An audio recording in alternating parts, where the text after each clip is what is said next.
Bridget Masinga, Monday to Friday, 1 to 3 p.m.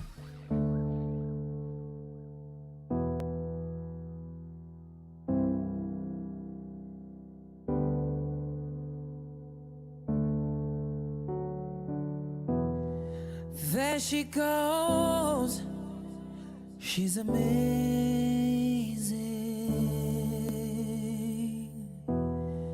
and it shows she was made for me. 'Cause when she shows, she makes the sunshine to shine. I wish the skies would speak for me. Oh my, oh my God, oh my God, oh my God, oh my, oh my, oh my God, oh my God, oh my God. Unqisha umphefumulo.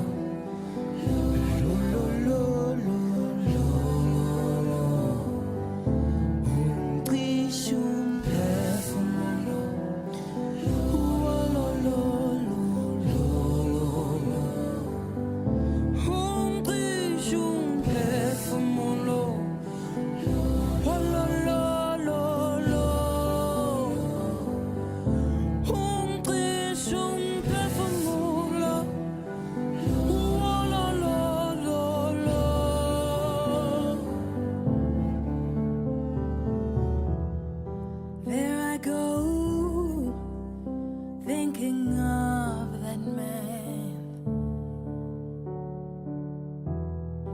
Oh Lord, it's hard to breathe again. The moon is out and lighting up the street,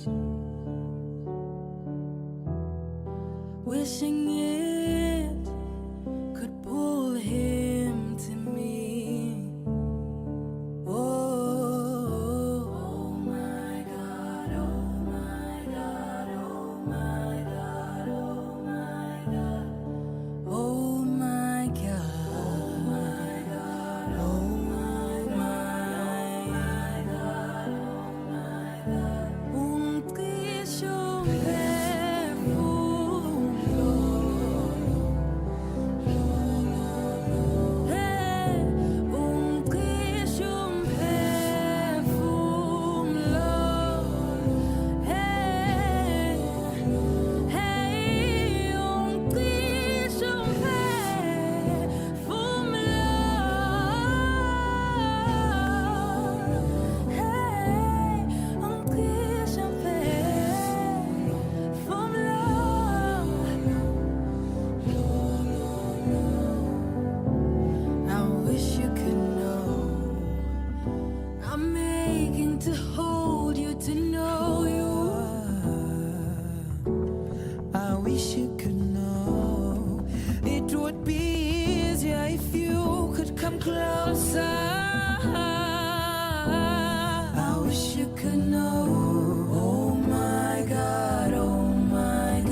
off our Monday in a beautiful, solistic manner with Sans featuring Willem Seni.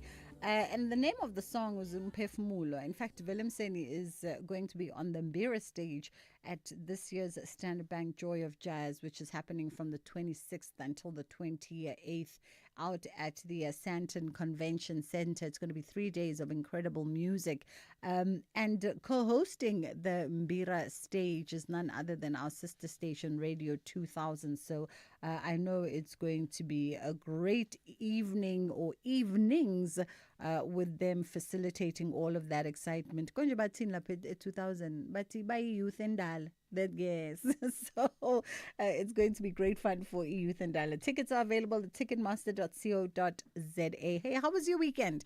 I hope you had a relaxing weekend. Managed to get in some R&R. They say we should prioritize rest, much in the same manner that we prioritize everything else. So I hope you did manage to do that. We've got lots on the agenda for you today. We're going to be having a conversation around good governance and what it will take to create and sustain good governance practice in South Africa, especially at our state-owned enterprises. And we jump into this conversation on the back, of course, of that scandal that erupted with the 60,000 Rand bribe that was allegedly offered to the Daily Maverick journalist. So we're going to have that conversation. And if you have some thoughts, you're more than welcome to engage us on our lines of communication. And of course, you can always give us a shout in our in-studio line on 086 000 2032 and our WhatsApp line, which is 061 410 4107. It is a Monday, so we're going to give you opportunities as well in this first hour. And I'll let you know what those are. We solve for maths competition. We'll be chatting to the folks from We Solve X around what that is, and an acting masterclass is also coming up. On the other side of 2 o'clock, we take a career focus, supercharging diversity, equity, and inclusion and empowerment in South Africa, and how, of course, AI is transforming this landscape for women and youth. That is the conversation on the other side of 2. Let's take a quick pause, and then we'll be right back and get into our first chat. It is time to experience spectacular football talent from 19 African nations. East Africa is on full vibration. From Tanzania, Kenya to Uganda, the pitch personnel are hungry for continental glory. This is the Total Energies African Nations Championship 2024. Witness Chan 2024 on SABC Plus and SABC Sport on DTT Channel 4 from 2 to 30 August 2025. Proudly brought to you by SABC Sport. For the love of the game.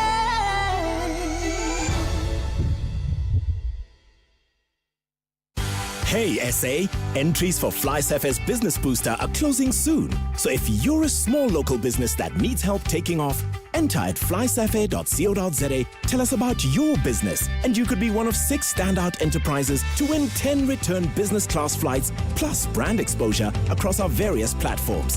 Whether you're mixing, matching, crafting, or inventing, we want to help your business skyrocket. FlySafe, for the love of fly. T's and C's apply. Channel your inner warrior women this August on Expresso as we celebrate and empower women across South Africa. From trailblazing heroines to inspiring entrepreneurs, we spotlight stories of strength, resilience, and change. Join us for powerful panel chats, wisdom wellness, and bold conversations on equality, GBV, and women's rights. This Women's Month, rise with the women leading our nation forward. Weekdays 6 to 9 a.m. only on S3.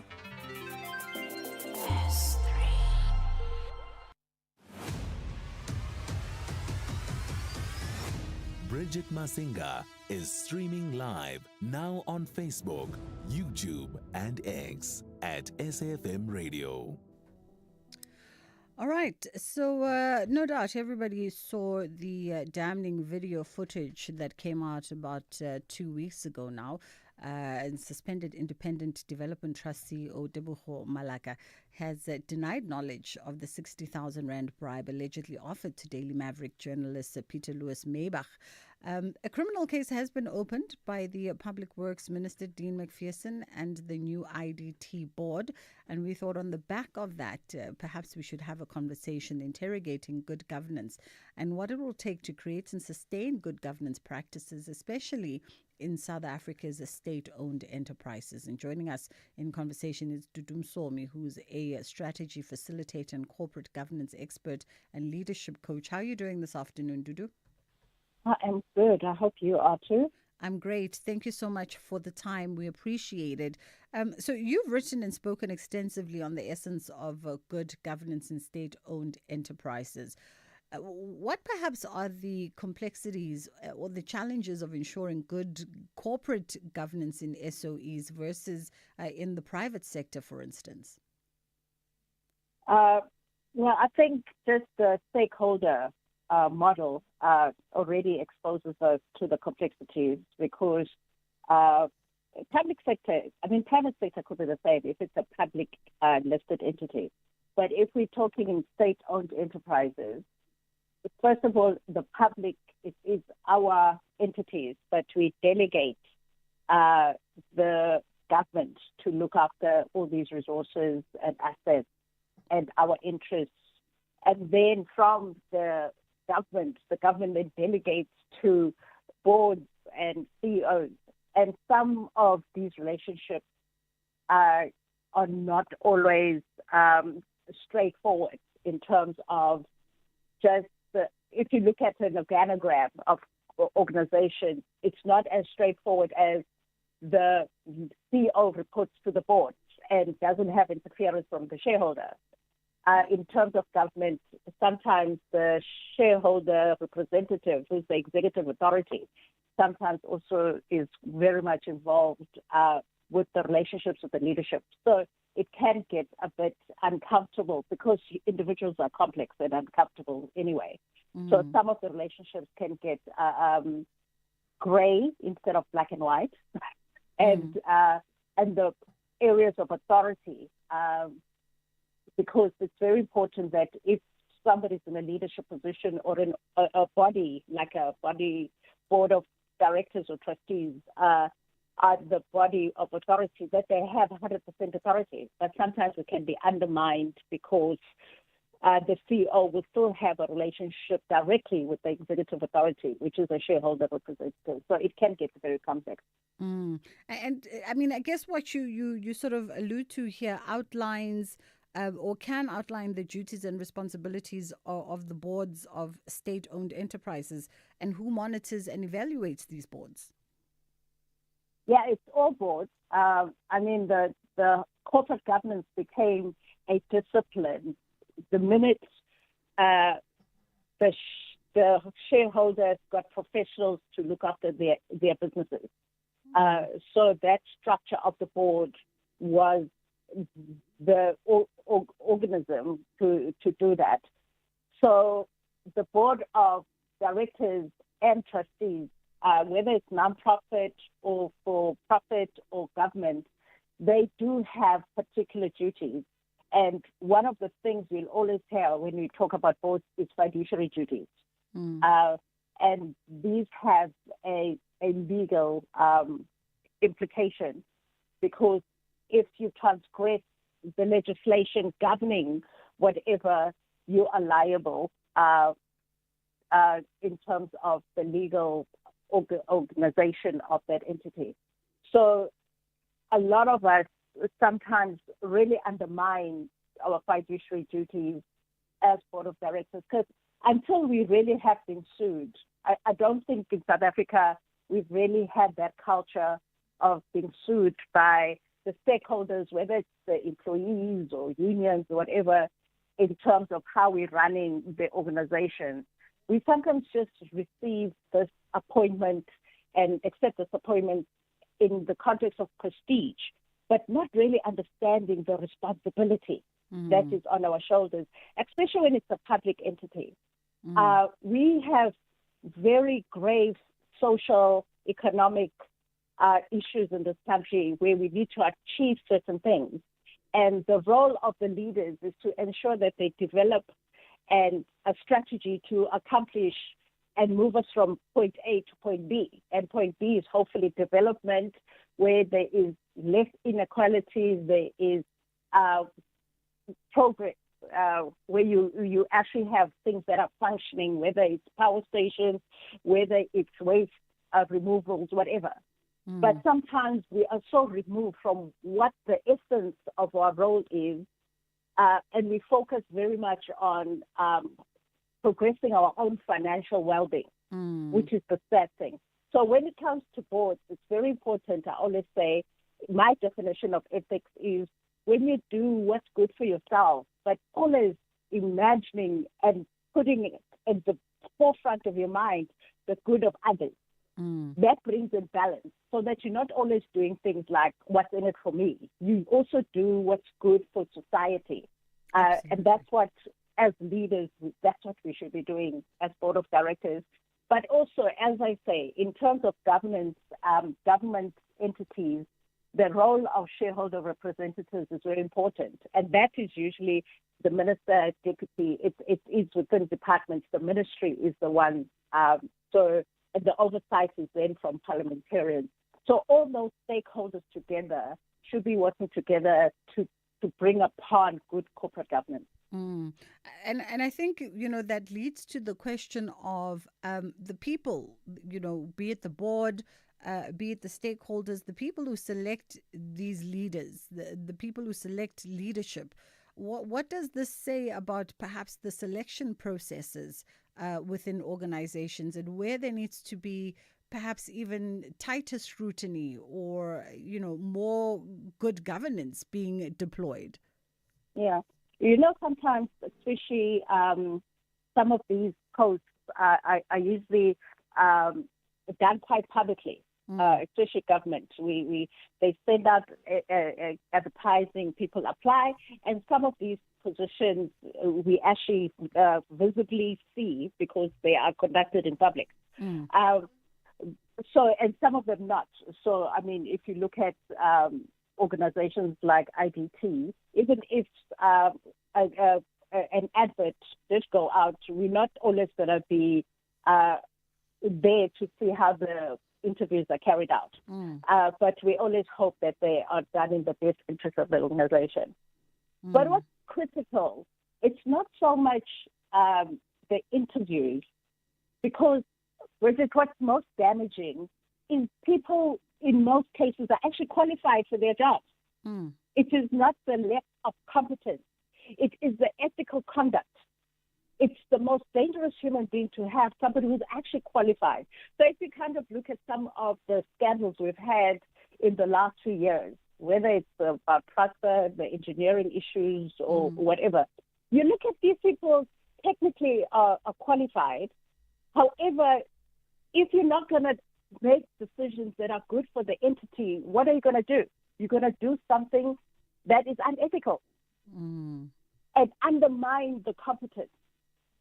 So a lot of what is at stake for all of us is our core value system.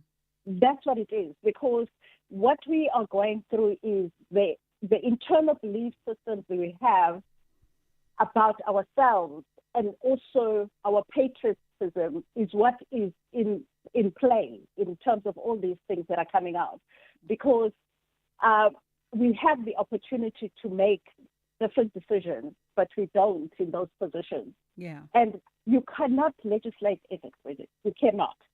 We have all the laws. We have good corporate governance. We're now even going to King 5. We're just going to be progressing from King 4. We have almost the best legislation in the world in South Africa. We also say we have a very advanced constitution. But that has not stopped us. What is it that is lacking? And that is the issues we should be dealing with. Why are we lacking in making the right decisions for ourselves and our country? Because ultimately it's our country that loses.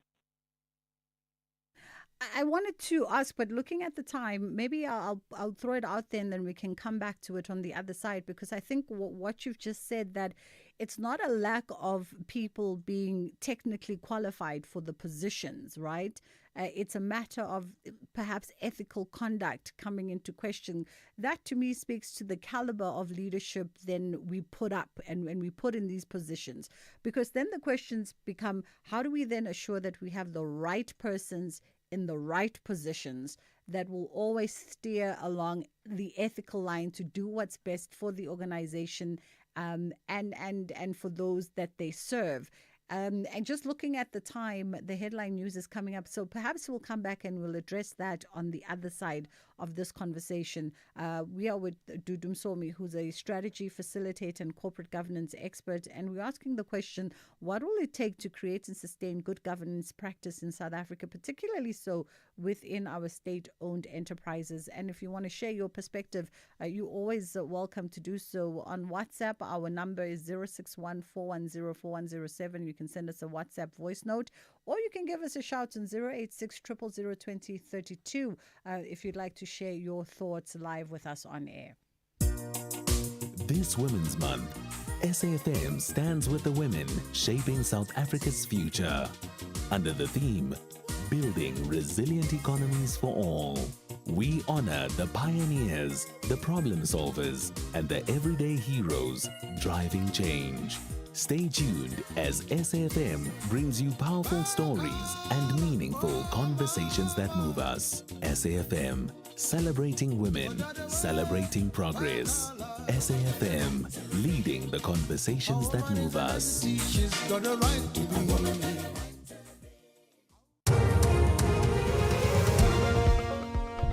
Thank you, Bridget. On the news headlines on SAFM, I am Ondilambana, and a very good day. President Cyril Ramaphosa held talks with his Russian counterpart Vladimir Putin to discuss Russia's ongoing war in Ukraine. The mother of a 4-year-old girl from Eldorado Park in Johannesburg was physically and sexually abused allegedly by her father will now face a murder charge. And government has disbursed more than 70 million rand in the past financial year to support businesses owned by people who are promoting black economic empowerment in the tourism sector. A full update follows at the top of the hour. Bridget Masinga on SAFM. It is the Full Circle with myself, Bridget Masinga, on SAFM. We're in conversation with Dudum Somi, who's a strategy facilitator and corporate governance expert. On the back of that scandal that has gripped the nation with the suspended Independent Development Trust CEO, Tebogo Malaka, who's since gone on to have a sit-down conversation with the ENCA, where she has denied the allegations of knowing anything about the bribery, and we'll get to that as to what that then says and how the organization should move forward. But the question that we put out there, Dudu, was, so if it's not a case of lack of qualification, if we're not talking about the processes of the people that we put into these leadership situations, the selection processes, then perhaps we're talking about the caliber of leadership that we put into leading these organizations. And how do we ensure that we have the right persons who will always do what's ethical, who will always do what's right for the organization? Basically, how do we ensure that we have stand-up characters in these positions of CEO-ship, MD, etc.? Yeah, there is no shortcut. I always say, what is within us is what we experience outside. So if we have characters that need to have more material success than what is actually possible within their salaries, within what they are doing, you'll always find people that will always find loopholes. So ethical conduct and people that are not living in integrity suffer a lot from that, because we all want to keep up with the Joneses. We cannot be Joneses, all of us, because not all of us are in entities and doing jobs that allow us to get millions and millions. It's just not possible. So a lot of it is internal issues, but also it's about courage. There are times where there are pressures put upon leaders to do things that are unethical. And sometimes you have to do what's unpopular, but what is right. And it's not always easy, because also in a country where unemployment is the way it is, and where we have the private sector is not always conducive to an inclusive culture where it allows all of us to find expression, which is why some people tend to work a lot in public sector, because they find opportunities. If we had a country where truly your abilities and your potential were the focus instead of your race and sometimes your gender, some of the stress that people experience, where they end up having to be under pressure because if I don't have this position, where else am I going to go? And where whether it's politicians or even private sector people put pressure, because the corruptee is not always government, isn't it? It's also private sector. If you don't have the strength, because it's an internal muscle, to be able to withstand the pressure before it becomes an issue that now goes in front of the so-called Zondo Commission. Remember what we went through? Yeah. That there are people that gave up their livelihoods, that suffered in order to be whistleblowers. A lot of us really are seeing a lot of things happening in our lives, and we keep quiet because we have children to feed. We have food to put on the table. And for us to be in a country where there is such desperation, where people can look the other way and not look at what's good for all of us, it's sad. But the sad thing also, Bridget, is that it's not the people that actually need to be doing this. It's not like they're starving. Yeah. You know, the people that are sometimes corrupt and looting, they're not starving. They just do not accept that they can't live a 16 million rand life where they can only get a salary of 4 million, which is still a lot in our country. But it is those gray areas which really are black and white to me, but it's the courage to do the right thing. And I mean, if one can figure out how do you know when a person is ethical before you employ them, now that will be amazing. We would solve every problem we have in this country. Absolutely. Because you'll be able to, we do these psychometric tests, we do other stuff, but we haven't quite figured out what is it that's going to make this person 100% ethical. Yeah. But that's why we have processes in corporations and in organizations in terms of overseeing what is happening, having accountability. And it is scary when processes are also just ignored. You have internal auditors, you have external auditors, and years down the line, you hear millions and millions have gone missing. So now where is the accountability? It's very confusing. Absolutely. And funny, one of our producers in preparation for this conversation was bringing up that point. In fact, Kathy Hlahlana's producer was saying, well, you know, for this can of worms to be unearthed now, there was leadership overseeing the IDT before. There were, you know, stakeholders overseeing the IDT before. So what does this say about them and their ability to do due diligence on their part? Or did they just turn a blind eye and fold their hands and look away, knowing that there was blatant corruption within the organization? Obviously, Tebogo Malaka has shifted blame and alleging that she knew nothing about the bribery, stating that she's still employed with the DTI, and this was on the back of a sit down that she had with the ENCA. So what does an organization do moving forward in such a situation? I know charges have been laid, but what other considerations should they be for how perhaps that the IDT moves in the future to ensure that this doesn't happen again? Yeah, I mean, under these circumstances, usually they will suspend a leader and get a forensic investigation happening. So it seems like the board, there's a new board from what I heard from the interview. So they will have to kind of look through it. What the producer was saying is the sad thing, Bridget, is that the sophistication, when people want to do things that are unethical, they will create financial statements that look kosher. They will actually create a trail that if you are not a board that, and this is the difficult thing, when you are actually a board of directors, you're not supposed to be a micromanager and getting into the operations of an organization. Yeah. So at some point you are supposed to trust the information that is presented to you. But what if the very people that are constructing this information for you to have oversight over the organization are actually cooking the books and constructing figures or doing things that are so unethical? It makes it very difficult, which is why it's not a small thing to say yes to being a board member, because the fiduciary duties are really onerous.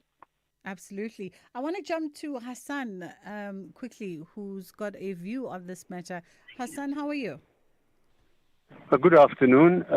Thank you for the show. I must say, I'm a bit sorry that I called in. I'm normally quite active to call on topics, but I've been working on an issue where I have shown that the Sunday Times, Biz News, and the Citizen worked in collusion not to declare sponsorship that they got from a Zionist lobby group, you know, and this follows hot on the trail of our politicians who also during, I think, April or May, went on trips, sponsored trips away from the mandate of their members. The simple point I'm putting out is that it looks like there is a crisis generally of accountable democracy, you know, accountable to the electorate, accountable to readers, and it looks like, you know, people can be bought and sold, and this is the part of the problem. So it's not a contradiction to this issue of Malacca, but it's another aspect, because if you look at what Glynis Breitenbach said, they declared, the DA members who went over, they got a gift of, I can't say, I'm saying from memory, 110,000 rand or something for going there. And then they met with the Israeli president in a time of a genocide, you know. So it's just that I think we need to widen the debate, and it's not to condone anyone. I mean, I think anyone who does criminal activity must be sanctioned severely, but we need to have this kind of discussions to bring it to light. Yeah. Thank you. Hassan, thank you for the call. Thank you for the call. Dudu, I mean, Hassan putting into light, you know, just a wider issue, wider allegations that speak to what he says, crisis of accountable democracy, and this notion that it seems as though we're breeding a culture where people can be bought and sold at women at will. Yeah, because we all have agendas. The one thing that we shouldn't run away from, we all have agendas. Now the question is your agenda for the good of our country or against the good of our country? So when we also talk in terms of the political arena and the different stakeholders we have externally, who are also exerting pressure on certain decisions and a path that South Africa should follow, we also have to look at the individuals involved. So it is really such a murky area that none of us are pure enough to not succumb to the pressures. And most times, as we know, whether you in politics or even in corporate, money makes the world go round. So whoever gives support ends up informing the agenda. So whether it's also, I mean, the one thing we also never talk about is how come there are so many scandals around the public sector? Is there nothing happening in the private sector? So you also look at media, and I do understand that because the public sector is our money as the public, but you also have the private sector that is publicly listed. Our pension money is also part of that. Our savings is also part of that. So all of it. So there are times where you have to also look at the media and say, why is it that certain groups are the ones that are being exposed and not all of it? So our agendas are a problem. That's why I will keep on going back to our core values. Our core values are the ones that are guiding the way our country is going in whichever place we're in. the media is supposed to be the fourth state, not just to report, just to also keep us accountable as society. But if they themselves are also being infiltrated and are following certain agendas, then it is up to us, the citizens of this country, to keep our oversight of ourselves and our own institutions and our efforts. Yeah. Dudu, you've definitely given us food for thought. We appreciate your time and your insights.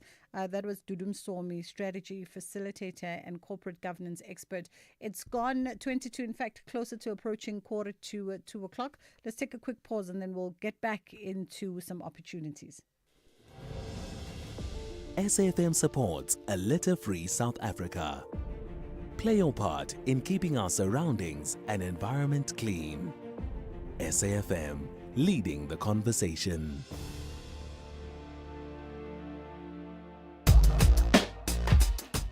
Bridget Masinga on SAFM. All right, let's catch up now with Tsietsi Ngobese, who's an actual analyst and a WeSolveX CEO. Gibela, WeSolve4X Maths competition is upon thee, and it's set to expand its reach across South Africa this year. We're going to find out more about what it entails and what is the opportunity there for you as well if you are a learner from grade 4 to grade 7. How are you doing, Tsietsi? No, thank you very much. Thank you for having me. Thank you for the time. We appreciate it. Okay, firstly, let's find out WeSolveX. Give us some background. No, thank you very much. My name is Tsietsi Ngobese. I am the CEO and actual analyst of WeSolve4X Foundation. We are a non-profit organization that provides free math extra classes from grade 4 to 12 across the country. And then we also teach parents math so that they are able to help their kids with homework as our way to elevate the math pass rate in the country. Oh, lovely. I love the fact that you also involve the parents, because a parent like me will definitely need the maths lessons themselves. So you have the Gibela WeSolveX Maths competition, and something that you are doing in collaboration with Gibela Rail. Thank you. Yes, so we have collaborated with Gibela Rail to assist learners in mathematics from grade 4 to 7 in Gauteng and the Western Cape. So last year we launched our Gibela WeSolve4X Maths competition for grade 6 learners, where they wrote in Nigel, and it was a success. So this year is our second annual event, where now we have expanded the reach to incorporate. So the Gibela WeSolve4X Maths competition will be from grade 4 to 6, where they will be online, and then grade 7 will be handwritten at Nigel Primary School in Gauteng. I see. It's a free competition, right? And what is the sort of, I guess, the motivation behind it, besides just fostering good maths results and ensuring that everybody is maths lit? But does this also bring about a sense of excitement and a sense of enthusiasm to attract school goers into sticking with maths into the higher grades? No, definitely. So we've been assisting communities for the past 12 years, since 2013, and we've seen a trend of decrease in mathematics, especially when they get to grade 10. So now we want to instill the passion and the love for mathematics from an early age, so that we're able to have more youngsters following in the math careers, inspiring the next generation of actuaries, engineers who can contribute to some of the most scarce skills that we have in the country. And the only way to do it is in the classroom and to inspire kids to take part in this exciting maths competition. We welcome all learners, public and private school, to come have fun with us on the day. So the competition is in 2 rounds. The first round is on the 25th of September, and then the final round will be on the 20th of October. So learners who score 50% and above in the first round qualify for the final round, and anyone can apply. They just go on our website, www.wesolve4x.co.za, and they will see a button there and it's relevant to them. Once they've registered, they will either, if they're between grade 4, 5, and 6, they will write online, and grade 7, they will have to come and write in person at Nigel Primary School. We have cool prices for the learners, so we're looking forward to getting them more engaged when it comes to mathematics. Yeah. So I'm presuming that it's still very much focused around GP and the Western Cape. So we to expand our reach, because last year we had learners coming from different provinces, KZN, Mpumalanga, and Western Cape, coming to write in Gauteng. So to increase our reach, hence we introduced the online version through our We Solve for X app, so that even those who are far from our reach can take part, especially from grade 4 and 6. Yeah. But for the grade 7 one, hence it's in person at Nigel. For those that can reach in Gauteng at Nigel Primary School, then they can register for the grade 11. But for the lower grade 4 to 6, they can write anywhere in the country. Okay. I mean, exciting times indeed. I was seeing Prof.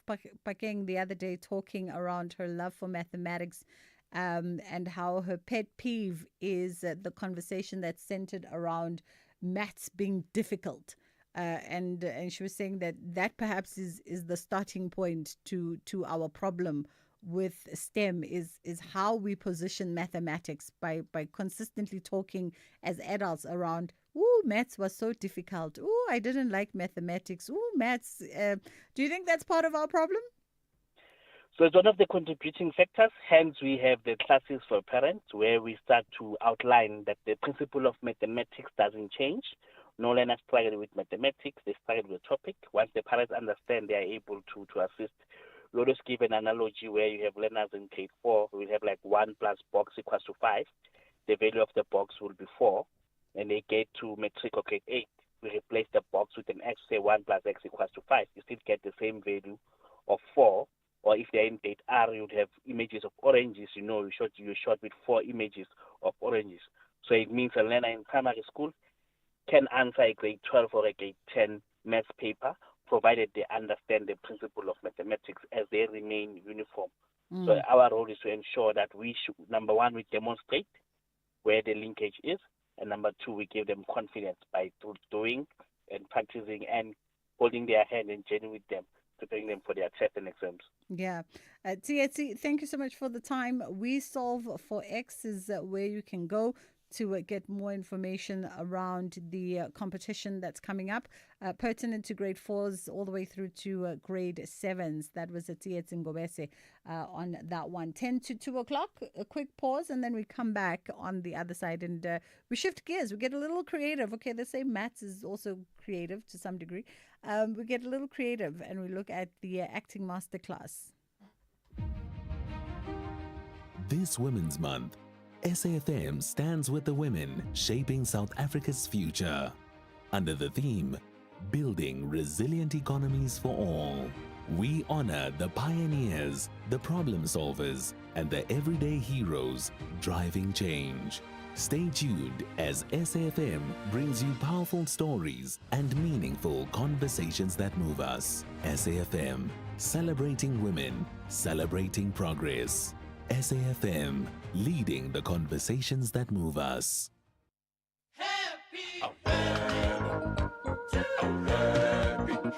SAFM celebrates its 89th birthday this month by giving listeners an exclusive opportunity to attend the prestigious Joy of Jazz taking place at the Sandton Convention Centre from the 26th to the 28th of September 2025. To stand a chance to win these sought-after tickets, simply SMS SAFM 89 followed by your name to 41391 and stay tuned to SAFM as we could be calling you. SAFM is the official media partner for the Dipala stage at the Standard Bank Joy of Jazz. Entries open from the 7th of August and close on the 31st of August 2025. Winners will be randomly selected and called from the 1st of September 2025.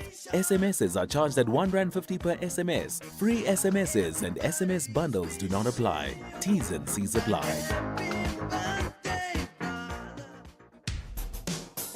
SAFM has signed a code of conduct that is enforced by the Broadcasting Complaints Commission of South Africa. Under the code, we are committed to giving news that is accurate, comment that is fair, and programming that is not harmful, does not amount to hate speech, or contain violence or explicit sex. If you think we are not living up to that code, then you can inform the Broadcasting Complaints Commission of South Africa. Direct any complaints in writing to the Broadcasting Complaints Commission of South Africa. PO Box 142365, Craig Hall 2024. Fax to 011-326-3198 or an email to bccsa@nabsa.co.za. For more information, please visit www.bccsa.co.za. The Morning Brief. I don't even know what's there to say, what's left to say in terms of analyzing this situation, this unemployment crisis that we face. Tulasizwe, we need a revolution, not a national dialogue. The DA came up with an idiotic so-called plan to address unemployment. Can South Africans ask the DA, if we get rid of BE and we get rid of employment equity, how the hell are people going to create jobs in an economy that hasn't grown? I can't understand why this government finds it so difficult for so long to create jobs. That's Tuma Qubule, the independent economist. Tulasizwe Simelane on The Morning Brief. Find the podcast at safm.co.za. SAFM music, crafted to make you feel real good.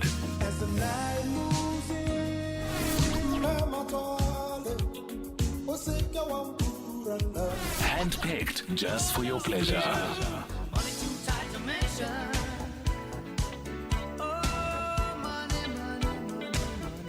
Classics sounding so good, only on SAFM. Bridget Masinga is streaming live now on Facebook, YouTube, and X at SAFM Radio. Celebrated actor Bheki Mkhwane is giving you a rare opportunity to get some of his skills with an acting masterclass. He is an award-winning actor, director, and theatre maker, and here's an opportunity for you to get in some of those chops come Saturday, the 23rd of August. How are you doing, Bheki? All right, Bridget, how are you doing? I'm great, thank you. Okay, let's get to the crux of the matter. You are a person who needs no introductions to South African theatre goers and television watchers. You've reprised many award-winning roles and stretched yourself to every kind of corner of your talent. And now you're giving fellow actors the opportunity to come get that knowledge from you with an acting masterclass. It's not merely a knowledge, but it's an opportunity for us to look at the inside of our work. Because what I've realized in this country from a long time ago, that we don't really attend master classes and workshops just to hone our craft, if not improving on our craft. Yeah. So the idea started a long time ago because I came from a very interesting company a long time ago where I hang around for 12 years. And I realized that with our craft and our art, we constantly have to revive it, to rejuvenate it. Because if you let go and you ignore it, then the baby dies. I call it a baby because it's true. Art is like a little baby that you were born with it. But you constantly need to revive the baby, to make sure that the baby is still alive in you. During so that's the idea. During the masterclass, what sort of tones are you going to be looking into? I know you're going to be delving a little bit into improvisation, and what else? Well, the idea and the approach, I always try and break it down because you bring different people from different backgrounds, but I always try and break it down because it's true. What is acting? Because, the whole world has been struggling with the definition of the word.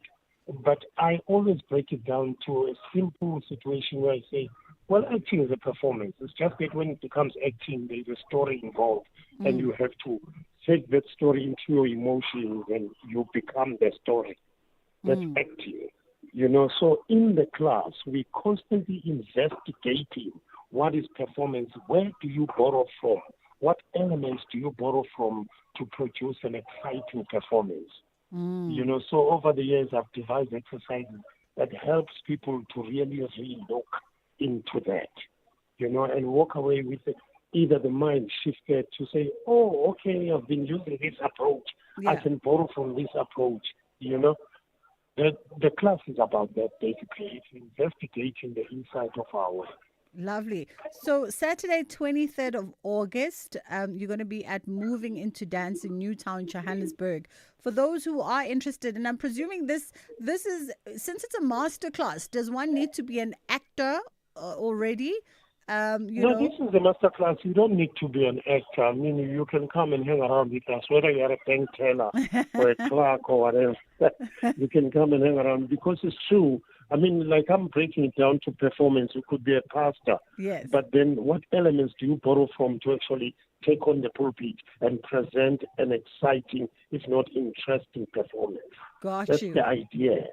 Where do people go to reserve their spot? I presume space is limited for this. Well, there is a poster that is out there, and then there is, on that poster, there is some details in terms of you phone Bridget Ole, or you phone me, Begnikwane, personally, or you just book your space by actually to EFT into this account, and that's it. Okay. Or you can just rope in. Okay, lovely stuff. Peggy, we wish you well for this one, and the poster is out there. You're on social media?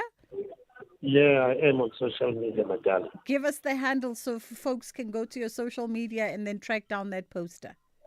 Yeah. Okay, so the handle, just look for Peggy's name there on social media at Peggy Mkwane, the award-winning actor. And yes, he is correct. You can email Bridget at the buzzhive.co.za, Bridget at the buzzhive.co.za, or you can WhatsApp them on 083 263 6991. That's 083 263 6991.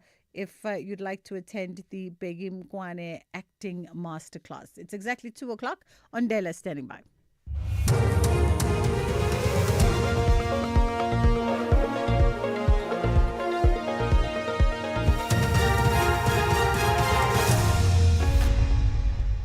Thank you, Bridget. On the top stories, Ramaphosa and Putin discuss ongoing war in Ukraine, and the mother of assaulted Eldorado Park girl faces murder charge. For SAFM News, I am Ondelambana, and a very good day. President Cyril Ramaphosa has held talks with his Russian counterpart Vladimir Putin to discuss Russia's ongoing war in Ukraine. Russia launched its full-scale invasion of Ukraine 3.5 years ago. Ditaba Tsotezi reports. This conversation follows a visit by Russian President Vladimir Putin to Alaska in the U.S. last Friday.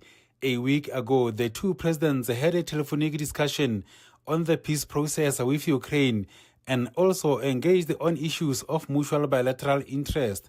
President Putin expressed his appreciation for South Africa's involvement in advancing a peace process between Russia and Ukraine. President Ramaphosa expressed South Africa's full support to peace initiatives that will end the war and contribute to a lasting peace between Russia and Ukraine. Ditaba Tsotezi, SABC News. Meanwhile, deadly Russian attacks on Ukraine have continued. At least 5 people were killed when an apartment building was hit by drones in the northeastern city of Kharkiv, which is close to the Russian border. Officials say a 1.5-year-old girl and a teenage boy are among the dead. At least 20 people have been wounded. Emil Omarov is the head of Kharkiv's regional prosecutor's office. Today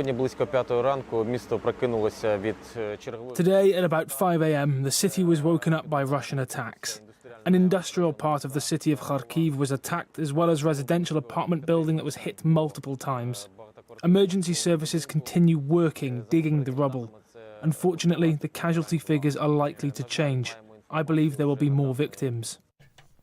The mother of a 4-year-old girl from Eldorado Park in Johannesburg who was physically and sexually abused allegedly by her father will now face a murder charge. The child's parents appeared in the Protea Magistrate Court in Soweto this morning. The man faces several charges including murder, rape, compelled rape, assault and child abuse. The woman faces charges of murder and failure to report sexual offences against her child. The little girl will be laid to rest tomorrow. Gauteng NPA spokesperson Pindim Jonondwane says the case has been postponed to October for further investigations. We've consolidated the two dockets into one docket. But on the previous occasion when we were in court, we indicated that we were informed about a docket that was opened in March of this year by the mother of the children. And we have since received such a docket, and upon perusing the contents of that docket, that's when we realized that we could actually take a step in holding both parents liable. The community of Rouville in Free State say justice should prevail for the 17-year-old girl who was raped allegedly by a Muhugari municipality official. The accused has appeared briefly in the Rouville Magistrate Court. The case has been postponed to the 25th of August and he will remain in custody. Locals held placards in court asking that he should not be granted bail. Government has disbursed more than 70 million rand in the past financial year to support businesses owned by people who are promoting black economic empowerment in the tourism sector. This financial injection is facilitated through the Tourism Transformation Fund. The Minister of Tourism, Patricia de Lille, has revealed this in a written parliamentary reply. She was asked by the DA to give a detailed breakdown on how the funds have been distributed across different provinces and sectors within the tourism industry. De Lille says the Eastern Cape, KwaZulu-Natal and Western Cape have received large support. Recapping the top story, President Cyril Ramaphosa has held talks with his Russian counterpart Vladimir Putin to discuss Russia's ongoing war in Ukraine. I'm on Dilambana for SFM News Headlines at 2:30. The National Pulse, weekdays 3 to 6 p.m. Zandile Dabula, together with the Minister of Health, Aaron Matswaleri, will be meeting up sometime yesterday. So the meeting happened. What happened? We're trying to find each other on how do we best assist each other with this burning issue of our medical facilities. And both ourselves and the minister do confirm that this is a burning issue and it's an issue that needs to be addressed. But the main department that needs to play a critical role here is the Department of Home Affairs. And I did confirm to him that I've tried several times to get hold of the Minister of Home Affairs. He would not even respond to my messages and not even come back. That's the arrogance that we get from the people in government. Zandile Dabula, leader of Operation Dudula. Ashraf Gada on SAFM. SAFM 104 to 107 nationwide. The Full Circle with Bridget Masinga, Monday to Friday, 1 to 3 p.m.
That long black cloud is following me. Feel like I'm knocking on heaven's door. Knocking on heaven's door. I feel like I'm knocking on heaven's door. Knocking on heaven's door. Oh, oh, oh.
Fabulousness with Ladysmith Black Mambazo coming through featuring Dolly Parton on this one, Knocking on Heaven's Door.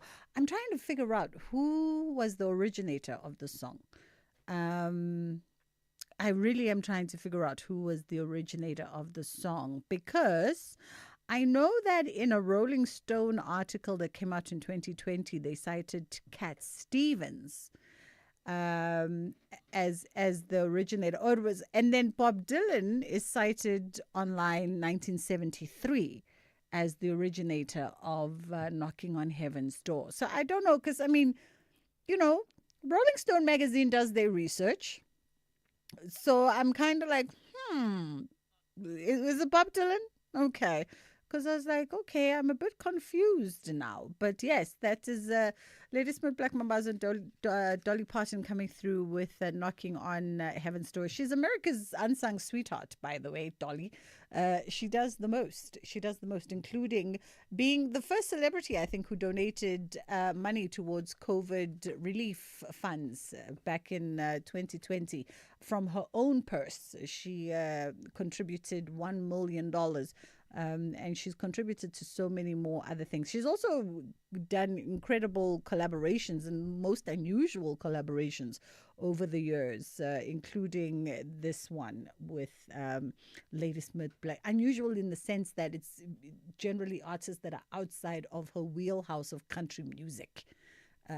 Before nisibhalela nithi uthini manje ngeLadysmith cha. She's just unusual in that artists outside the wheelhouse of country music. It's gone 2:00. We are going to be shifting our focus a little bit in our Monday Career Corner now. And we are going to look at supercharging diversity, equity and inclusion, and empowerment in South Africa, and how AI can transform the landscape for women and youth. Our guest is joining us now. Is it Rowan Pillay? Rowan Pillay joins us, founder and CEO of Lean Technovations. I hope I got that correct. How are you doing this afternoon, Rowan? Hi, Bridget. I'm well, thanks. And yourself? I'm great. Thank you so much. Thank you for the time. We appreciate it. So it's Women's Month, obviously, and folks are using this time, besides it even being Women's Month, the fact that we are 4 months to go to the end of the year, people are using the time to really just sit and critically look and see around all kinds of issues, including reflecting on our progress in diversity and equity and inclusion, and how do we strategically plan for a future where every individual can thrive, given all these technological advancements like AI, for instance, that is, the hot topic of the day.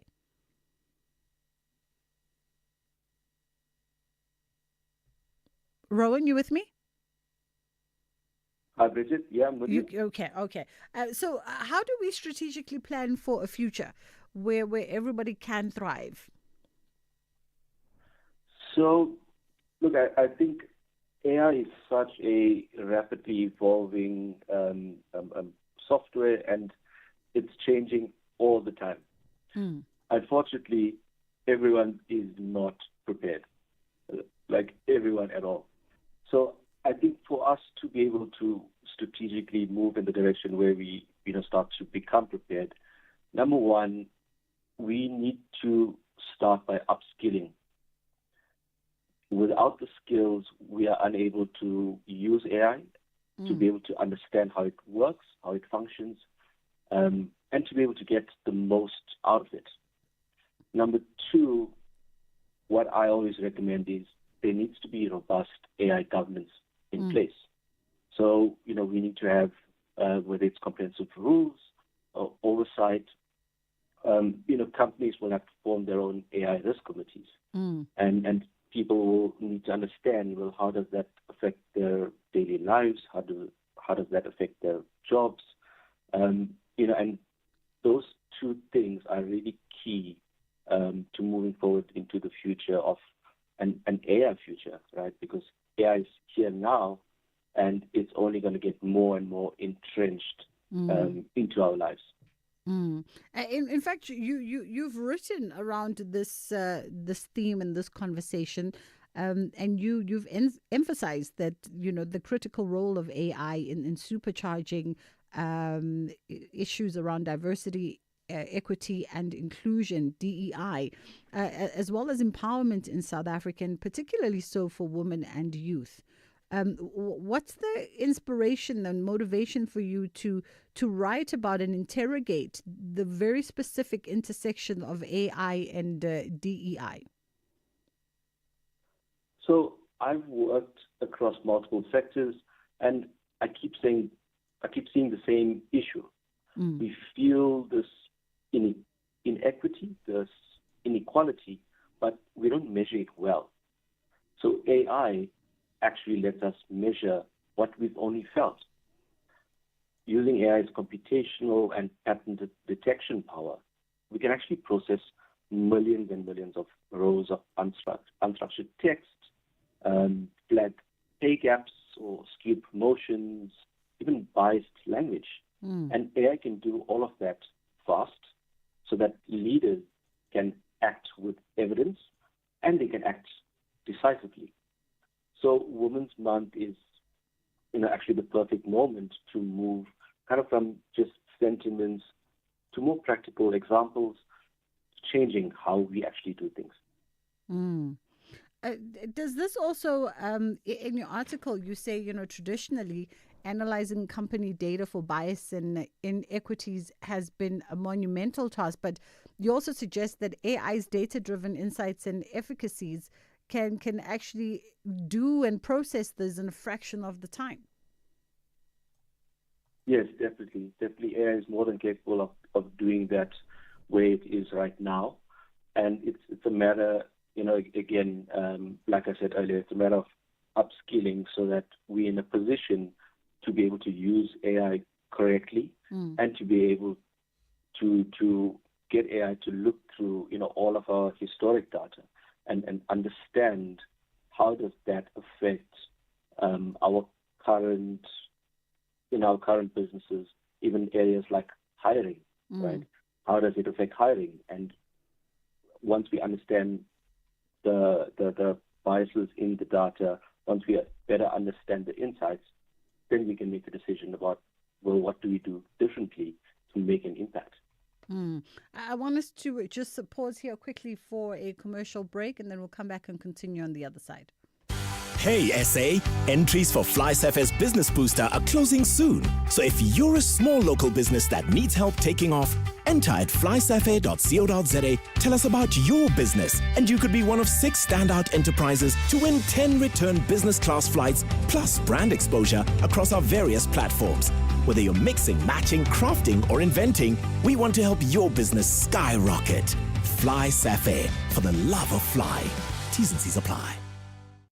Do you know what's hiding behind colorful packaging of unhealthy food? Big food companies target children with unhealthy packaged foods that hide high levels of sugar, salt, and fat, which could lead to heart disease, diabetes, and hypertension. But the truth is hidden from consumers. Front of package warning labels are a proven solution to help consumers make informed decisions. The government must act now. We have the right to know what's in our food. Demand front of package warning labels. Sign the petition on heala.org, HEALA.org, by 30 September. SAFM celebrates its 89th birthday this month by giving listeners an exclusive opportunity to attend the prestigious Joy of Jazz taking place at the Sandton Convention Centre from the 26th to the 28th of September 2025. To stand a chance to win these sought-after tickets, simply SMS SAFM 89 followed by your name to 41391 and stay tuned to SAFM as we could be calling you. SAFM is the official media partner for the Dipala stage at the Standard Bank Joy of Jazz. Entries open from the 7th of August and close on the 31st of August 2025. Winners will be randomly selected and called from the 1st of September 2025. SMSs are charged at R1.50 per SMS. Free SMSs and SMS bundles do not apply. T's and C's apply.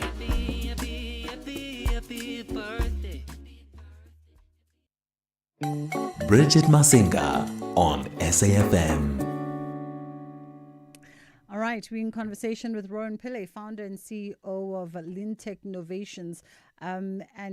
He shared some thoughts around how AI can be beneficial and transform the landscape for women and youth in the country, especially when we're looking at themes around diversity, equity, and inclusion. And in your piece, you say that AI can infuse DEI into our organizations at a systemic level. How can we best utilize AI perhaps to dismantle historical biases that may have previously gone unchecked and unseen within the context of South Africa's corporates? So a practical example here is start with hiring, right? And what we can do is we can run our job adverts through AI to actually strip out any sort of biased language And then we can actually make CVs anonymous.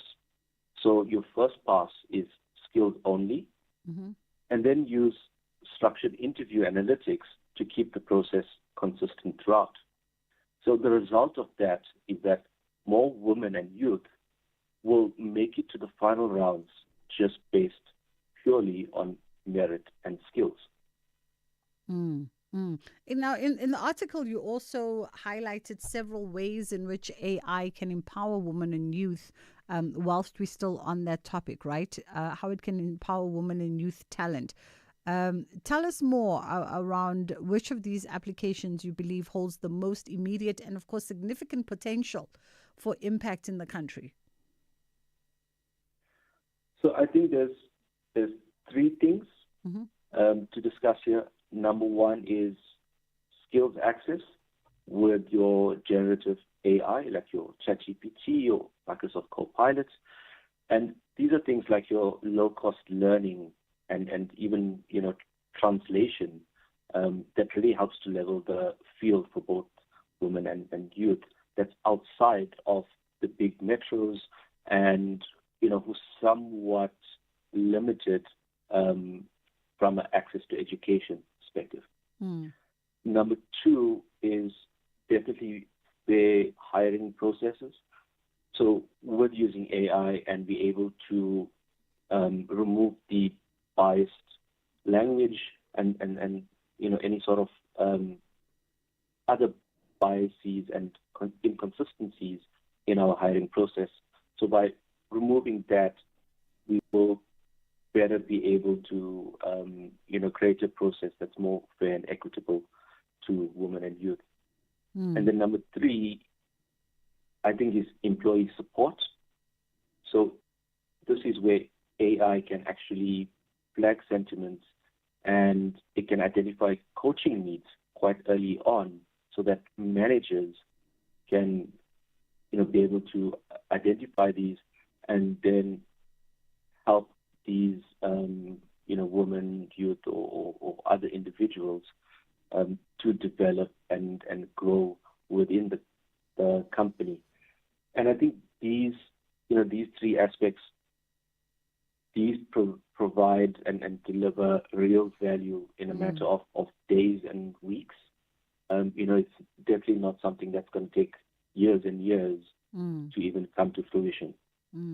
You also highlight that there is a challenge, though, to navigating AI risks in the country. Talk to us about what those challenges could be, and you allude to the fact that ignoring the challenges of AI integration could be a very costly mistake. Yeah, so for me, the biggest challenge is the digital divide, and that's quite a burning platform. If people can't access even devices or data, let alone AI, that gap just widens and widens. And I don't think the answer is for us to slow it down so that infrastructure can catch up. I think the answer is to fix this gap with funded access. So through the support of government and through the support of large corporations in South Africa, we could plug this issue of access and provide things like AI literacy training or even reskilling, and back that up with robust governance and even risk committees in your companies and audits of your AI models. I think that's a really good way to actually bridge that gap. The biggest worry is that if that gap continues to widen, South Africa as a whole will just be left behind, and we will not be able to compete internationally throughout this entire AI revolution that's taking the entire world by storm. And that's where the biggest worry is. What say you perhaps on the issue of over-reliance on technology? So I think again, my opinion on that is that if you're not trained on how to use AI and how to use technology correctly, then you will use it badly, unfortunately. It should always be the case of AI informs, but humans actually decide. So keeping that human oversight in every part of the utilization of technology, that's going to be quite key for us going into the future. And I think that regardless of how good even AI could be, it's never going to be a replacement for human ingenuity and human creativity and ingenuity. Does AI, just by way of our final pointer, does AI enhance an employee's experience? If so, how so? So I definitely think that having AI in a business is a huge advantage and definitely enhances any employee's experience. And it could do this by, number one, a lot of companies are now creating their internal knowledge base, where you have your standard operating procedures, and templates and how-to guides and those types of things, where employees who maybe don't really want to ask senior people a certain question, they're feeling shy or whatever the case may be, they can actually have a chat to AI and get a lot more detail to point them into the right direction. So that's a huge win. The second part is, like I mentioned, there's the employee support, where AI is actually able to have a look at some performance data for that employee and then be able to identify different gaps in skills or coaching needs, and that will allow the company to further develop that employee. And I think the last big benefit is having access to AI that's actually embedded into your business, into your role. It actually helps you to do your job much quicker and to be much more efficient at things. And that's just through automations. It's through having AI with your company knowledge and be able to have a thinking partner through things, right? And I always tell people, you are the driver, but AI is your shotgun. Yeah. They're your navigator. Yeah. Right? But you make the decision as to where you're going to steer this vehicle. Rowan Pillay, we appreciate your insights. Rowan is the founder and CEO of Lean Technovations, and just walking us through how AI can transform the landscape and talking to issues around diversity, equity, and inclusion. It's gone 2:30. Ondela's patiently standing by. Thank you, Bridget. On the news headlines, Gauteng Roads and Transport MEC Gidimone Diale Tlabela says a multi-stakeholder team has been established to ensure that violence between taxi operators and e-hailing drivers does not occur again in Soweto. Co-chairperson of the National Dialogue Eminent Persons Group, Diniko Maluleke, says the strong turnout at the National Convention at the weekend reflects the importance citizens place on shaping the future together. And President Cyril Ramaphosa has held talks with his Russian counterpart Vladimir Putin to discuss Russia's ongoing war in Ukraine. A full update follows at the top of the hour. This program is brought to you by SABC Education, enriching minds, enriching lives.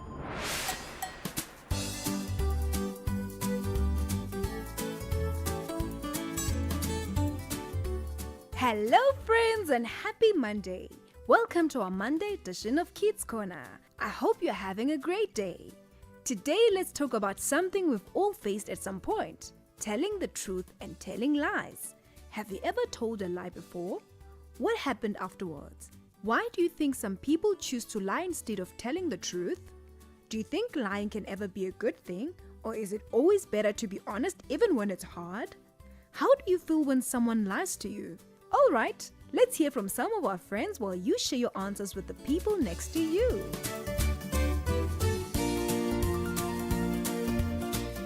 Hello friends, my name is Akanawa Takaran. I am 9 years old and I am in grade 4. The school I attend is Little Angels Christian Academy. Yes, I've told a lie before. I farted and was smelling. Then my dad caught the smell and he asked me if I farted. Then I said no. And he asked me if I was lying. Then I just smiled and then admitted that I did fart. I lied because I felt embarrassed. Afterward, my dad and I laughed about it. Some people choose to lie because they don't want to be embarrassed about whatever the situation they are in. I don't think lying can ever be a good thing because it is better to be honest than to lie. When someone lies to me, I feel a mix of feelings, sad, angry and annoyed.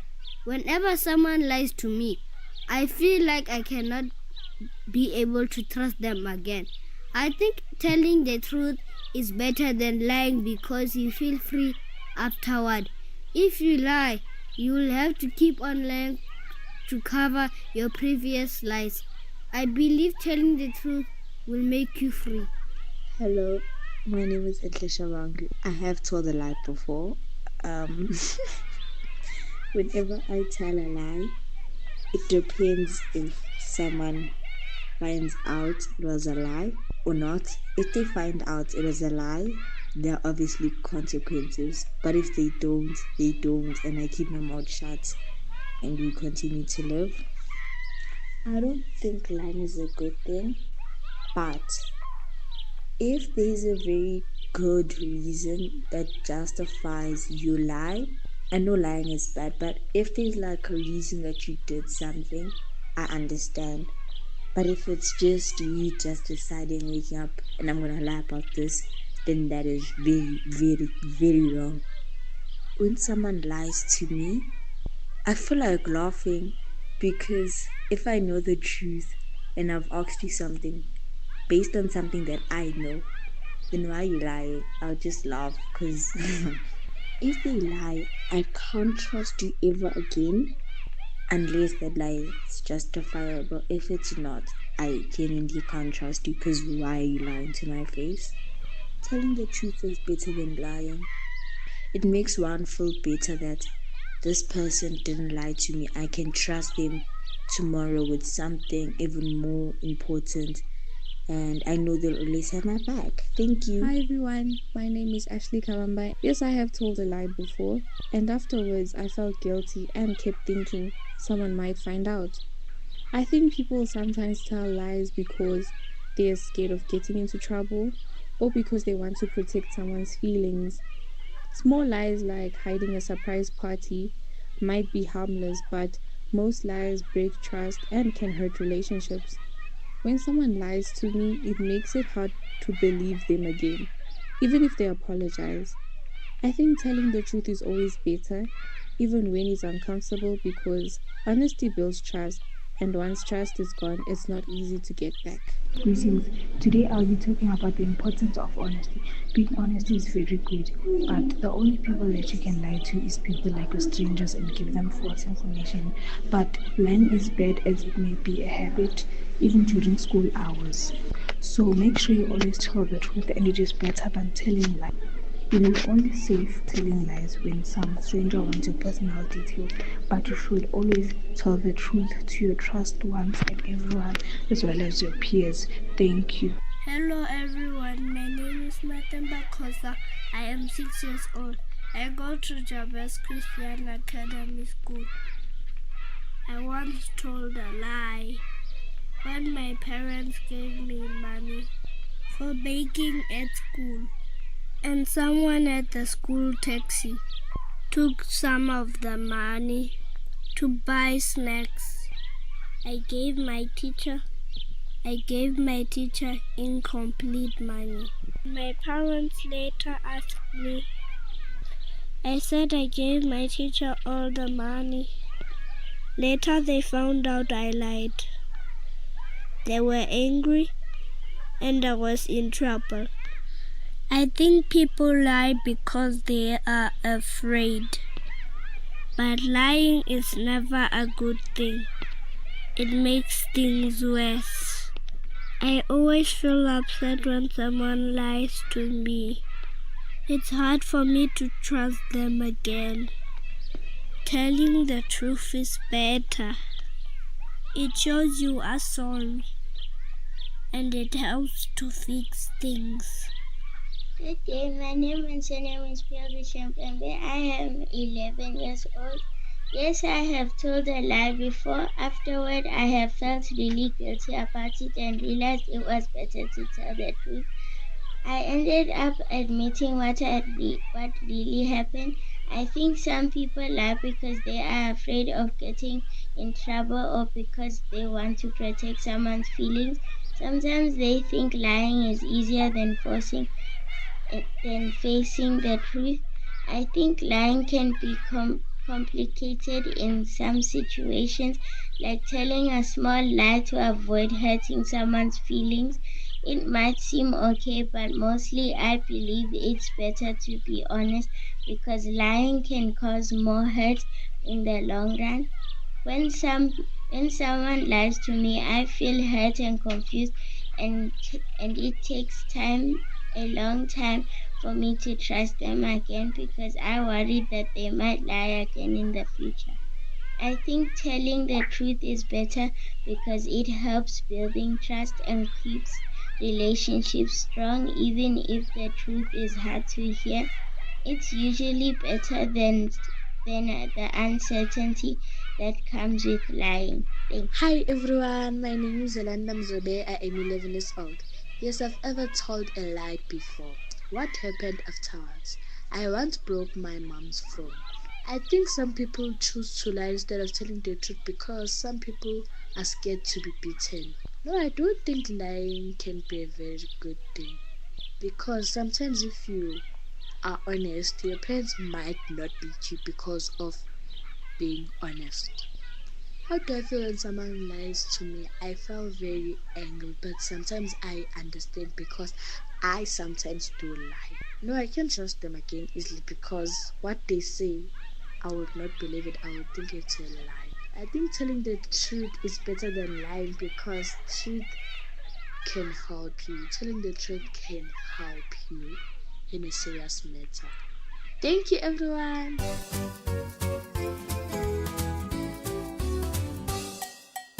It's always great to hear from you. Today we're talking about something very important, telling the truth. We've all been in a situation where it feels easier to tell a little lie than to speak the truth. Sometimes it's because we don't want to get in trouble or we're scared of how someone might react. But here's the thing, lies might seem small at first, but they can grow bigger and heavier the longer we carry them. When we lie, we might feel worried, guilty, or nervous that someone will find out. And when the truth finally comes out, because it usually does, it can hurt the trust people have in us. Trust is like a glass jar, strong, but once cracked, it takes time and care to mend. Being lied to can also hurt our hearts. It can make us feel sad, confused, or even angry, because honesty is what helps us feel safe with each other. And when someone is truthful even when it's hard to hear, it shows they respect and care for us enough to be real. Sometimes telling the truth is the braver choice, especially when it's difficult. It takes courage to admit mistakes, own up to what happened, and speak honestly. But the reward is big. You keep your honesty shining bright, and you keep the trust between you and others strong. So friends, remember this. Honesty may not always be the easiest path, but it's always the one that will make you feel lighter, freer, and proud of who you are. And no matter what, never lie to your parents, teachers, or elders. They are here to guide, protect, and help us grow. That's it for today, friends. See you next time.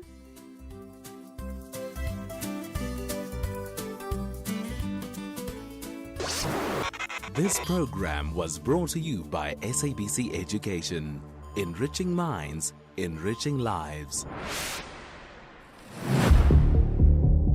Gender-based violence is destroying lives and tearing communities apart. It happens in homes, in schools, at workplaces, and too often in silence. But it doesn't have to continue. If you see it, speak out. If you are hurting, reach out. Because doing nothing is not an option. Listen to all 19 SABC radio stations from Wednesday the 23rd of July for hard talk, discussions, advice, dramas, educational shows and interviews around GBV with experts, survivors, lawmakers and a whole country affected by gender-based violence. All on your favorite SABC radio station. Call 0800 428 428 to report abuse or get help. GBV, it ends with you. This message is brought to you by the SABC.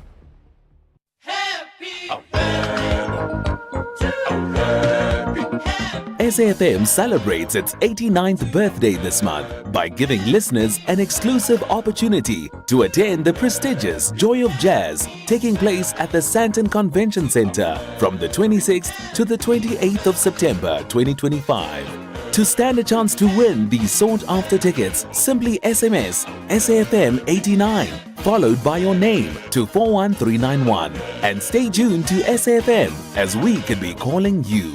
SAFM is the official media partner for the Dipala stage at the Standard Bank Joy of Jazz. Entries open from the 7th of August and close on the 31st of August 2025. Winners will be randomly selected and called from the 1st of September 2025. SMSs are charged at R1.50 per SMS. Free SMSs and SMS bundles do not apply. T's and C's apply.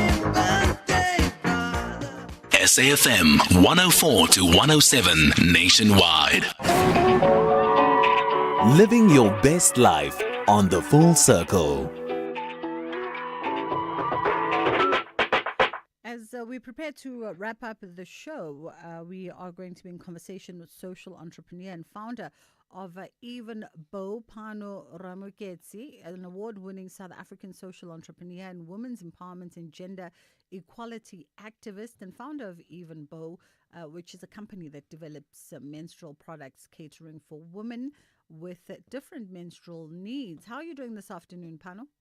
I'm well, thanks. And how are you, Bridget? Thanks for having me. Thank you for the time. We appreciate it. I guess first and foremost, let's talk about just your personal experiences being diagnosed Yes. with endometriosis, because a lot of Correct. your work is motivated and informed by your own personal lived experience. Yes. So thank you again for having me on the show. My name is Panoramo Iketi. Like you have introduced me, I'm a social entrepreneur.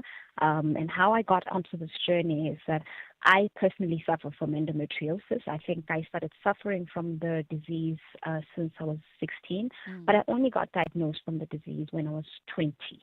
I'm somebody who grew up in a village as well, where I saw many other women being exposed to not necessarily being exposed to the disease, but having heavy periods and having period pains and the likes. I also grew up in boarding school, where I also got a bit of exposure of women suffering from heavy periods and the likes of the disease. And that's when I decided that well, this didn't happen instantly. I think it happened in 2020 or 2019 when COVID hit, and I was also hit by the COVID, the Delta variant. And then I always say to people that I was on my deathbed when this happened. And I said, God, if you give me another chance to live, I'm going to work for your kingdom. And this is how this part of Even Bo, of me saying I'm going to help women who are like myself, who suffer from endometriosis, who don't have access to a lot of different types of menstrual products came, and that's how Even Bo was born. Talk to us a little bit about the focus of the company, Even Bo, because you develop menstrual products that cater for women with different menstrual needs. Yes, correct. The reason even though grew, or rather took the direction that it took, it was because I realized that a lot of people suffer from they have different menstrual needs. Yeah. Myself, for example, I have a very heavy period, and I realized that there was nothing in the market for me that could cater for my heavy periods. There's some girl who's sitting in a village somewhere, and they don't have access to pads, right? And I decided that, okay, I'm going to make reusable or rather sustainable products such as menstrual cups and washable underwear. And then I always tell the story that I started my period when I was quite young. I was 11 years old. There are women or there are girls who start their periods at 9 years old. And I tell the story that my mom, when I started my period, my mom gave me a very, very thick pad. That's what she had at that time. And it was very uncomfortable. I couldn't play. I couldn't do anything. So I decided that I'm also going to make a pad for women, or rather young girls who start their period from the age of 9 to maybe 11, who have smaller bodies, something that is more suitable for their bodies. And those are the kind of products that I have currently. I've got 4 different products, and I'm hoping that I can expand more based on people's needs. Yeah, I wanted to just pause here for an ad break, and then we'll come back on the other side and continue our conversation, and maybe even look at the impact that your work has had, particularly in rural, outflung communities similar to the one that you grew up in. If you think you cannot afford a lawyer, think again. Clientele Legal has made professional legal services affordable for you. Whether it's a civil, criminal, or labor-related matter, we have a nationwide panel of attorneys standing by to assist you. SMS SAFM to 32195. That's SAFM to 32195, and we'll call you back. Clientele General is a licensed non-life insurer and an authorized FSP. Standard rates and terms and conditions apply. Bafana Bafana will host Nigeria in a FIFA 2026 World Cup qualifier at the Toyota Stadium on Tuesday, 9 September at 6 p.m. Tickets are now available nationwide and online from 70 Rand for adults and 40 Rand for children at all Ticket Pro outlets, including Spar, Postnet, and all petrol stations. Get your tickets early to avoid disappointment. Come in Bafana Bafana supporter gear, ready to sing for a win. Gates will open at 3 p.m. If you are not in Bloemfontein, catch the game on SABC2. For more information, visit safa.net and at Bafana Bafana on all social media channels. This year, the Standard Bank Joy of Jazz Festival presents 3 unforgettable days deep in the art and heart of jazz. From the 26th, 27th, and 28th of September, Umu Sankare, Ababemu, Jasmia Horn, Silent Moore and the Noisemakers, Najbonk Trio, Michelle Ndingio-Jello, Willem Siini, Gabby Mutuba, and over 50 world-class acts will be ready to welcome you and yours to 4 magnificent stages of the Sandton Convention Center. Take me there. Buy your tickets at Ticketmaster now. Bridget Masinga on SAFM. We in conversation with Upano Ramoketsi, who's a social entrepreneur and founder of Even Bow, which is a company that develops menstrual products catering for women and teenage girls with different menstrual needs, all really motivated by her own personal lived experiences, having been diagnosed with endometriosis.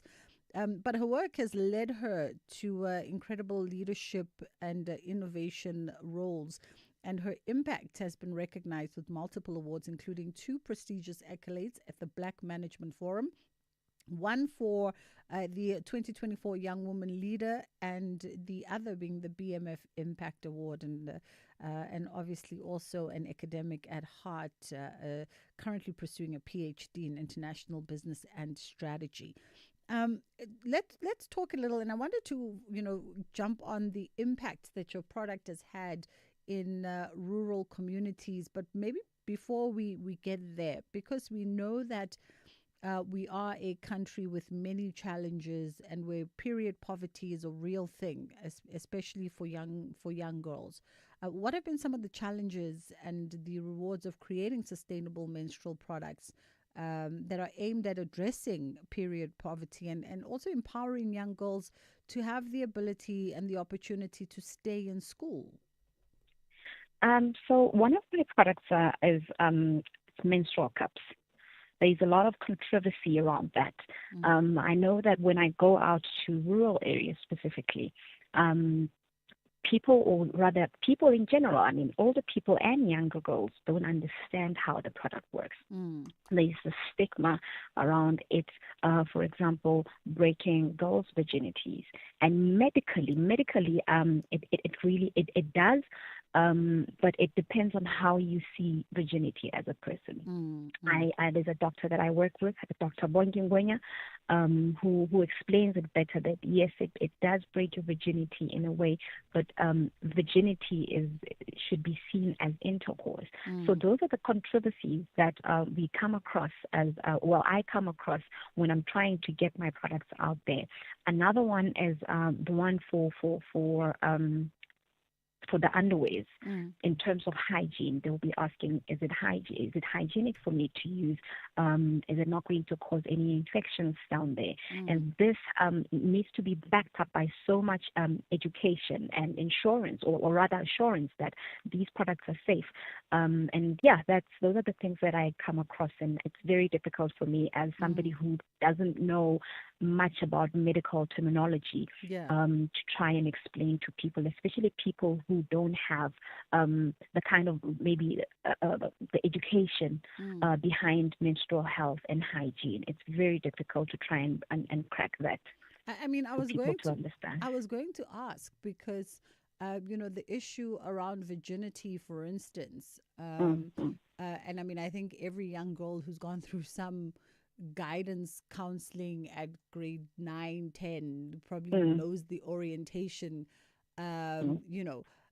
but because there's such an emphasis on, as you said, on what virginity is in rural communities and conservative communities, how do you then work around that? How do you begin to work around that conversation in order to ensure a successful, pardon the pun, my brain just can't think of another word right now, in order to ensure a successful penetration of your product in these communities where it is actually needed?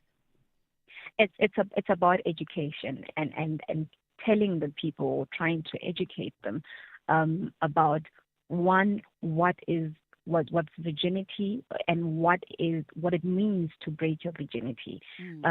It means intercourse, right? You have to have intercourse in order for you to break your virginity. But this breaks your virginity it intrudes the part, but it doesn't necessarily break your virginity in that sense. I don't know if I'm making sense. But it's an extremely difficult concept to try and get through somebody who doesn't have the knowledge and doesn't understand what it is that you're talking about. And it also even becomes more complex when you introduce this product to older women who are like, I don't want my child to be exposed to this. And then you sit back and say, okay, fine. If you don't want a menstrual cup to break your child's virginity, would you rather then let it be somebody else? I know it's very controversial, but I always try and navigate around it and say, look, it's safer, it's more, it's safer to use it, it's cheaper to use it, and you're better off your daughter using that than other products that are not safe. I mean, people in villages use all sorts of products, or people in rural areas use all sorts of things. They can use tree leaves, or they could use cloth, they could use sand, anything that can absorb, and you're better off using something else that is a lot more safer and is medically tested. So I mean, that conversation must have a negative impact in the work that you're doing in those communities. Correct, yes. And I mean, interesting. I think we could probably dedicate 10 minutes to just having that. But, how does let's talk about the work you do from an academic perspective, the insights that you get from your research and your academic journey, which is focused on African women entrepreneurship, and how does that education and facilitate in your work? And also, how does it speak to education being a driver for change? So I think for me, education has really opened my eyes in a way that I never thought it would. In the beginning, when I was doing my MBA, I actually didn't know that I would go this route of wanting to discover how well, my research is around women entrepreneurship or African women entrepreneurship, and how we navigate through wanting to crack the international business. And you find that there's so many challenges, and part of these challenges are the basis, and this is menstruation, that women are unable to go to school, to prosper in the working environment because of menstruation. And then you get to other deeper things that women experience a lot of discrimination in terms of, we have a lot of health problems. So our male counterparts don't treat us the same in the work environment, and therefore business opportunities are there denied for women. There are so many underlying issues, and these are challenges that we as African women need to navigate around before we can even say, how is Pano going to be an international, or rather, even though going to be an international company? I need to start at the root of saying, okay, did she have the opportunity of going to school? Cool. Did she have the right products or the right tools for her to be pushed through school? And when she was in school, was she empowered enough? Were there resources for her? So it's a building block that we have to use as women, or rather as Africans, to try and build us from scratch and try and see us through to become international players. Yeah. Pano, unfortunately, our time has come to an end, but it was a pleasure being in conversation. That was Pano Ramuketsi, who is a social entrepreneur and founder of Even Bow. That's it from us today. Thank you so much for lending us your ear. You could have been anywhere, you chose to be here, so we don't take it for granted. Ashraf is coming through between 3 and 6. Lots on the agenda there on the National Pulse. I'm sure you as well. Can't wait to offload some of your thoughts that you've been holding on to from the weekend and from that National Dialogue Convention. We will see you tomorrow, inshallah, God willing. We do it again.